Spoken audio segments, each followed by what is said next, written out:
Assalamu alaikum everyone. This is Uru Shakil, the facilitator, and in this video, we will not discuss about Islamiyat MCQs. We will not discuss about Pakistan Studies MCQs, but we will study about the very common subject in both science and the general category, and that is English. ठीक है, English को start करते हैं, जो कि आपको दोनों में फैसिलिटेट करेगा. आपको जनरल कैटेगरी में भी हेल्प आउट करेगा और साइंस कैटेगरी में भी हेल्प आउट करेगा. And this is not limited for only SST test, but it can be helpful in any competitive test. ठीक है, कोई भी टेस्ट आता है तो इंग्लिश तो कंपल्सरी है और इसके अंदर यही सेम टॉपिक्स आपसे पूछे जाते हैं. अभी जो ऑडिटर का आया था उसमें भी यही आया था. सही है.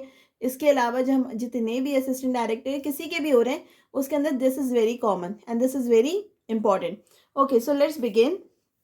First thing, synonym antonyms, right. तो हम वेट का ऑपोजिट देख रहे हैं इसके अंदर कि अगर हमारे पास मॉर्नफुल आ रहा है, for example the very first one is मॉर्नफुल.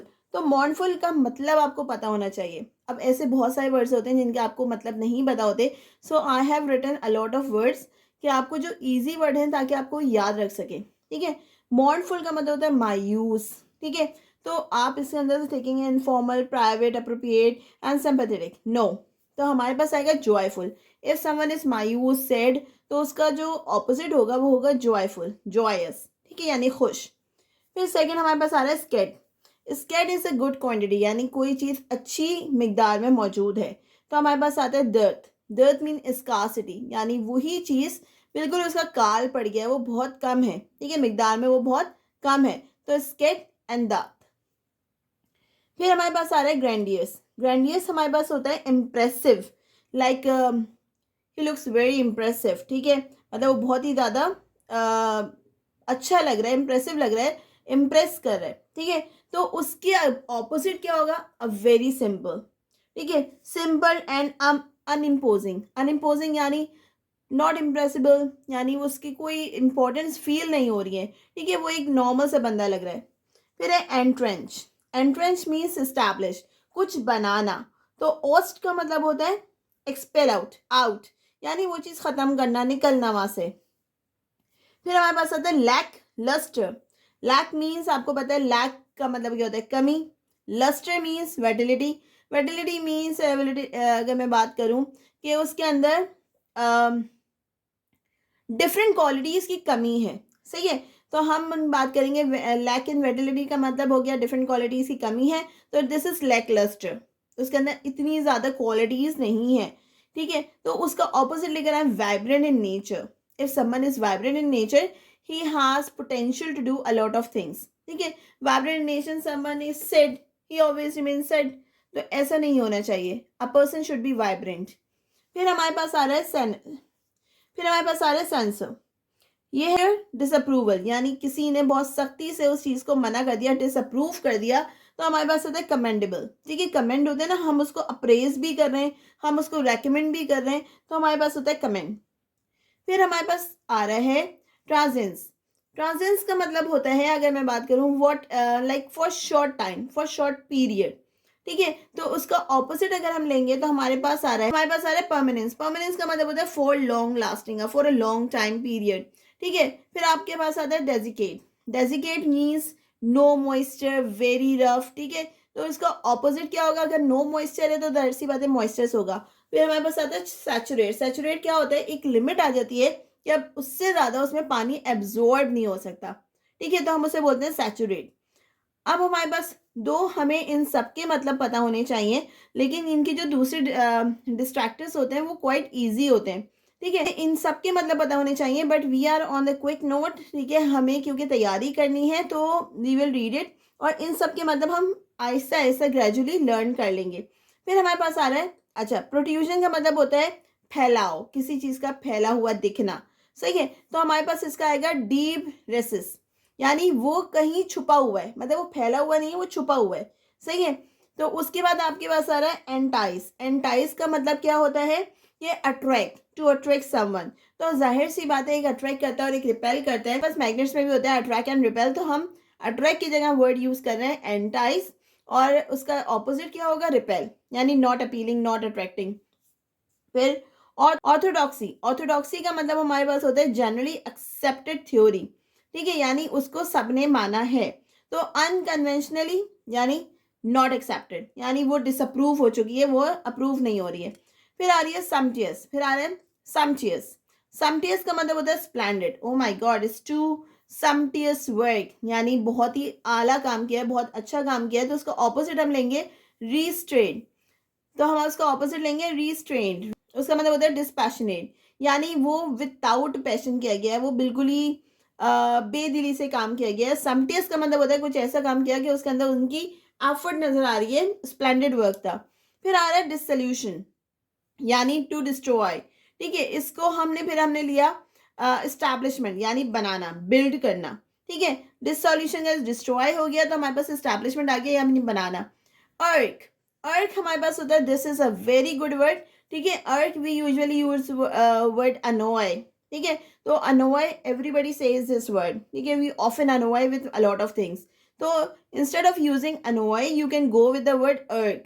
तो अर्क का मतलब भी होता है अनोय। ठीक है, इसका ऑपोजिट क्या होगा, इफ समवन इज काइंड तो सूद। ठीक है, यानी he is very soothing, he Sood things earlier, यानी वो आराम से चीजों को सही कर लेता है। अर्क अनोय। लिम्ब, फिर एबल टू बेंड, यानी उसके अंदर एबिलिटी है कि वो बेंड हो सके। लेकिन इसका ऑपोजिट क्या होगा, अगर एबिलिटी है तो वो स्टिफ है, वो बहुत सख्त है, उसको बेंड नहीं कर सकते। तो ऑप्शन क्या आएगा, स्टिफ। ऑब्लिक्यूटी का मतलब होता है वेग, बिल्कुल बेकार बात, बिल्कुल ही आउट ऑफ द ऑर्डर बात। ठीक है, तो हम क्या करेंगे, स्ट्रेट फॉरवर्डनेस, यानी टू द पॉइंट। ठीक है, टू द पॉइंट बात करो डायरेक्टली, तो दिस इज स्ट्रेट फॉरवर्डनेस। फिर आ गया स्लर, स्लर यानी स्पीक इनडिस्टिंक्टली, यानी अलग तरह से बोलो, कुछ भी बोल दो। ठीक है, फिर लेकिन हमारे पास आएगा कमेंडेशन, कमेंडेशन यानी फॉर्मल ऑफिशियल प्रेज, यानी आप सही तरीके से फॉर्मल लैंग्वेज में बात करो। स्लर मीन्स बस कुछ भी बोलना, इनफॉर्मल लैंग्वेज बोलना। फिर आ गया एपोथियोसिस, हम जैसा फिर हम ये हायर पीपल के लिए यूज करते हैं। ठीक है, हायर पोजीशन पे जो लोग मौजूद होते हैं उनके लिए एपोथियोसिस यूज करते हैं। तो इसका जो ऑपोजिट होगा वो जाहिर सी बात है लोअर पीपल के लिए यूज किया जाएगा, तो हम लोअर पोजीशन यानी डिमोशन फ्रॉम ग्लोरी, यानी उनकी कोई इतनी वाहवा नहीं है, उनकी कोई इतनी डिमांड नहीं है। फिर innovate, innovate strengthen less in strengthen of, innovate का मतलब कमी, स्ट्रेंथ में कमी यानी ताकत में कमी। तो इसका ऑपोजिट क्या होगा, स्ट्रेंथफुल। इनविगोरेट, ठीक है, तो इसका ऑपोजिट क्या होगा, इनविगोरेट। क्यों, यानी वो ताकतवर है। फिर निगार्डले, निगार्डले तो हमने बहुत ही ज्यादा बोला है, इवन कार्टून्स में आता है निगार्डले। तो निगार्डले इज माइजर, तो उसका ऑपोजिट क्या होगा, जेनरस। फिर hedge, hedge is basically fence, यानी fence around the wall, fence around the house, fence around any area. तो दिस इज फेंस, तो इसका ऑपोजिट क्या होगा, state without qualification, no fit, यानी वो इस एरिया में फिट नहीं हो रहा है। बाउंड्री लेस होगा, यानी कोई भी अनशेप्ड। ठीक है, फिर आ रहा है abrogate, abrogate do away with, यानी डू अवे विथ यानी आप अपनी मर्जी से काम कर रहे हो। फिर हमारे पास आ गया ratify, ratify means with permission, ये फॉर्मल कंसर्न, कंसर्न यानी इजाजत दी जा रही है।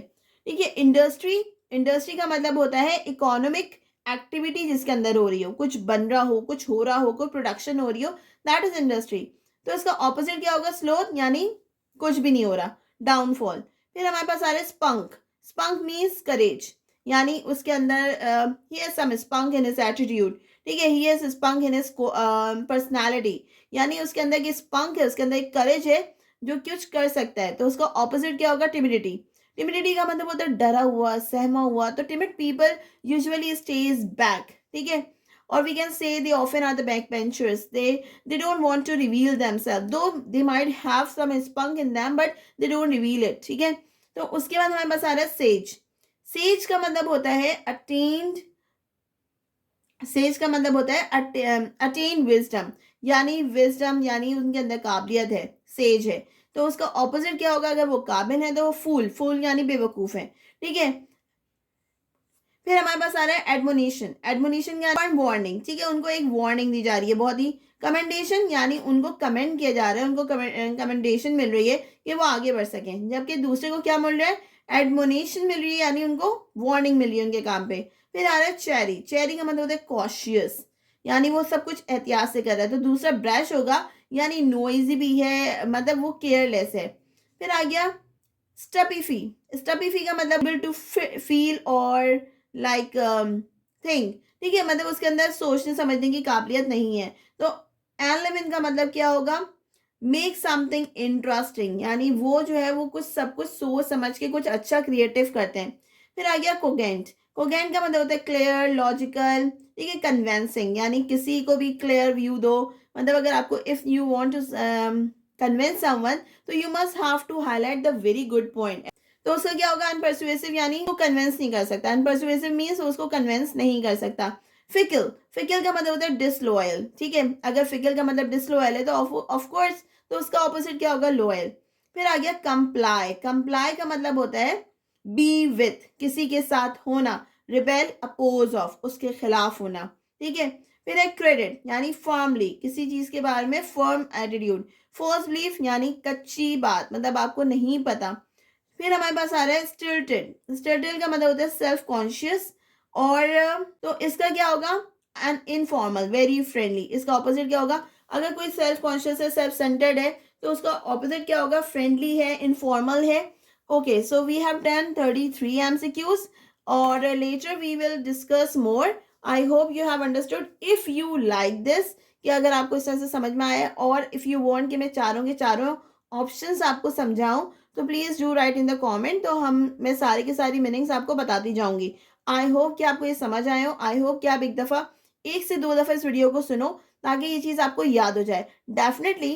फिर आप क्या करते हो, रिलेट करते हो वर्ड्स को, कि अच्छा हमने ऐसा सुना था, वैसे बोल रहे थे, तो वो चीज याद आ जाती है। Trust me, just listen to the video twice, तो आपको वो चीज याद हो जाएगी। Even though when you will listening twice, तो आप खुद ब खुद उसके आंसर्स रिपीट कर रहे होगे। Try this and let me know in the comment. Thank you so much and I will meet you in the next video. Thank you, Allah Hafiz.